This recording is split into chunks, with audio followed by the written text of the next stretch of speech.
True Blue Nation, Dodgers Report. Hey, True Blue Nation! Welcome back to the True Blue Nation Dodgers Report. I'm your host, bringing you the hottest inside information and deepest analysis straight from the heart of Dodger Stadium. Before we dive into what really matters today, if you're a true Dodgers fan and want to stay ahead of the news with analysis that goes beyond the box score, make sure you hit that subscribe button and turn on notifications. Trust me, you won't want to miss what's coming, especially with the trade deadline looming. Our channel is your direct, exclusive pipeline to everything Dodgers, so join our community, the Blue Crew, right now. Today, we're going to start by talking about one of those moments that illustrate baseball in its purest essence. Unpredictable, dramatic, and often cruel. Saturday afternoon, Dodgers versus Diamondbacks. And a single opportunity for Los Angeles to take the lead, establish the tempo, and perhaps change the course of the entire series. We're talking about a scenario that combines strategy, individual skill, and split-second decision-making, the kind of play you study in manuals and training videos, but that in practice can be the difference between winning and losing. In the fifth inning, Kike Hernandez was in position to score after a fly ball from Shohei Ohtani to left field. It was the perfect chance, the first of the game, and more importantly, the first of the series for the Dodgers, who had lost the opening game. Had Hernandez reached home plate safely, Los Angeles could have gained significant psychological momentum, something every team seeks in crucial moments of the season. But the execution didn't go as planned. Lourdes Gurriel Jr., playing left field for the Diamondbacks, made a quick and precise throw that nailed Hernandez before he could touch the plate. A technical detail, a matter of seconds, and the narrative of the game changed instantly. In this moment, Mookie Betts in the on-deck circle comes into play, holding a critical role. The next player at bat assumes an essential strategic function, signaling to the runner whether to slide to the base, and if necessary, indicating the correct direction to avoid the catcher's tag. Betts was there, but out of position, and Hernandez couldn't see his instructions. The result was an out that shifted the game's dynamics and possibly the entire series. Hernandez later commented, "I felt that, all things considered, I got a good read on the play. It just didn't turn out the way we wanted." The failure wasn't the fault of a single player, but a combination of positioning, communication, and execution in a high-pressure moment. Dodgers manager Dave Roberts didn't hide his critical analysis of the situation. "You need to be in a better position for the runner to see you." Roberts' words reflect the importance of every detail in situational plays. In baseball, the timing and precision of decision-making can define not only the outcome of a game, but also the psychological state of the roster, the rhythm of the series, and the team's confidence. And that's exactly what we saw on Saturday. The Dodgers allowed 3 Diamondbacks players to cross home plate before scoring their only run in a 6-1 loss. This situation highlights a larger vulnerability: the need for adjustments and reinforcements, especially in the outfield. The play at the plate exposed a fragility that the front office can no longer ignore, and it's centered in left field. Michael Conforto, signed with high expectations, has not met the team's demands. With season averages of just a .185 batting average, a .297 on-base percentage, OBP, and .320 slugging, his performance, both offensively and defensively, has been disappointing. The situation is particularly critical as a championship contending team needs a solid presence capable of covering ground, eliminating defensive gaps, and simultaneously contributing consistently at the plate. It is in this context that rumors of reinforcements are gaining steam ahead of the trade deadline.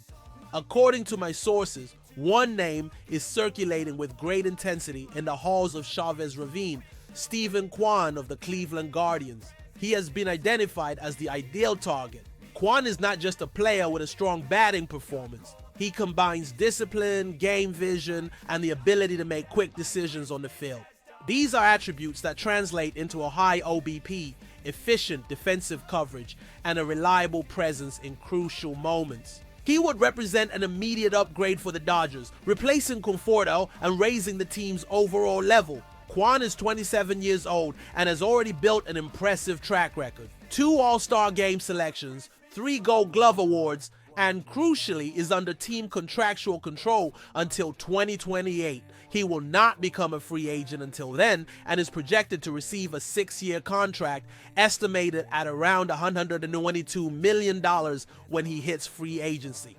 These numbers aren't just statistics, they represent security and strategic planning capability for Los Angeles, allowing the team to build its roster with confidence and consistency over the coming seasons. Kwan's impact goes far beyond pure stats. Defensively, he is exceptional, covering left field with speed, anticipation, and precision. Attributes that ensure not only the elimination of opposing runners, but also the prevention of extra base opportunities. At the plate, Kwan is disciplined, walks well, and consistently puts the ball in play, providing protection for Mookie Betts and Shohei Ohtani at the top of the lineup.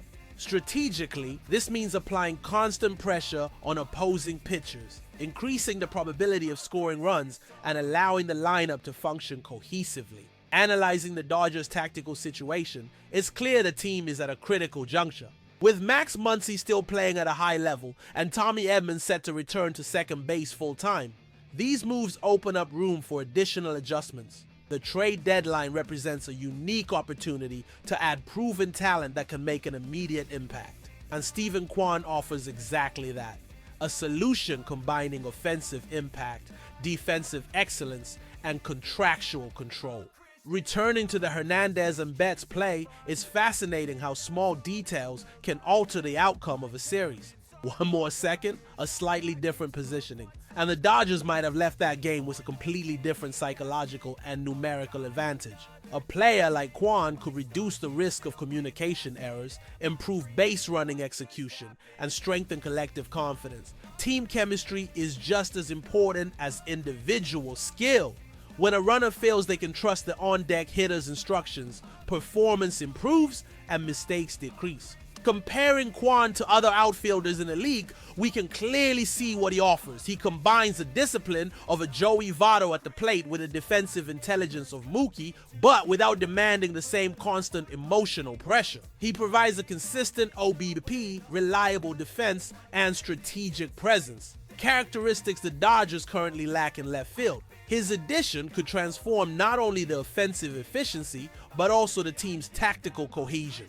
Kwan's contract also represents long-term stability, something few elite players offer. He is not just a temporary solution, he is a strategic piece that allows for planning, player rotation, and tactical flexibility for future seasons. Furthermore, his arrival could free up Michael Conforto, opening opportunities for young talents like Andy Pages or for bold lineup adjustments when Muncy and Edman return. In terms of projected performance, Kwan consistently posts OBP averages above 350, has a track record of over 15 home runs in previous seasons, and excels in situational at-bats. He can be used in strategic bunts, hit-and-run plays, and sacrifice situations, increasing the team's tactical versatility. Imagine the sequence: Hernandez on first base, Kwan at the plate, and Ohtani on deck. A combination that maximizes pressure on the pitcher and creates run-scoring opportunities in any inning. Additionally, Kwan could relieve Betts of additional strategic responsibilities. With a reliable hitter ahead of him, Betts could focus on his own performance, avoiding communication errors like the one that cost a run on Saturday. This improvement in team chemistry and execution is as important as any individual statistic, strengthening the team's confidence and improving the lineup's consistency. In summary, the story of Saturday afternoon illustrates the importance of every detail in baseball. A 1-second difference, a poorly positioned player, and the game's momentum completely shifted. The Dodgers face challenges on the field, need strategic adjustments, and are seeking quality reinforcements. Emerges as the ideal piece to elevate the team's level, improve chemistry, strengthen the defense, and generate consistent offensive opportunities. With the trade deadline approaching and the Padres on our heels in the NL West, the front office must act decisively. Now, I want to hear from you, Blue Crew.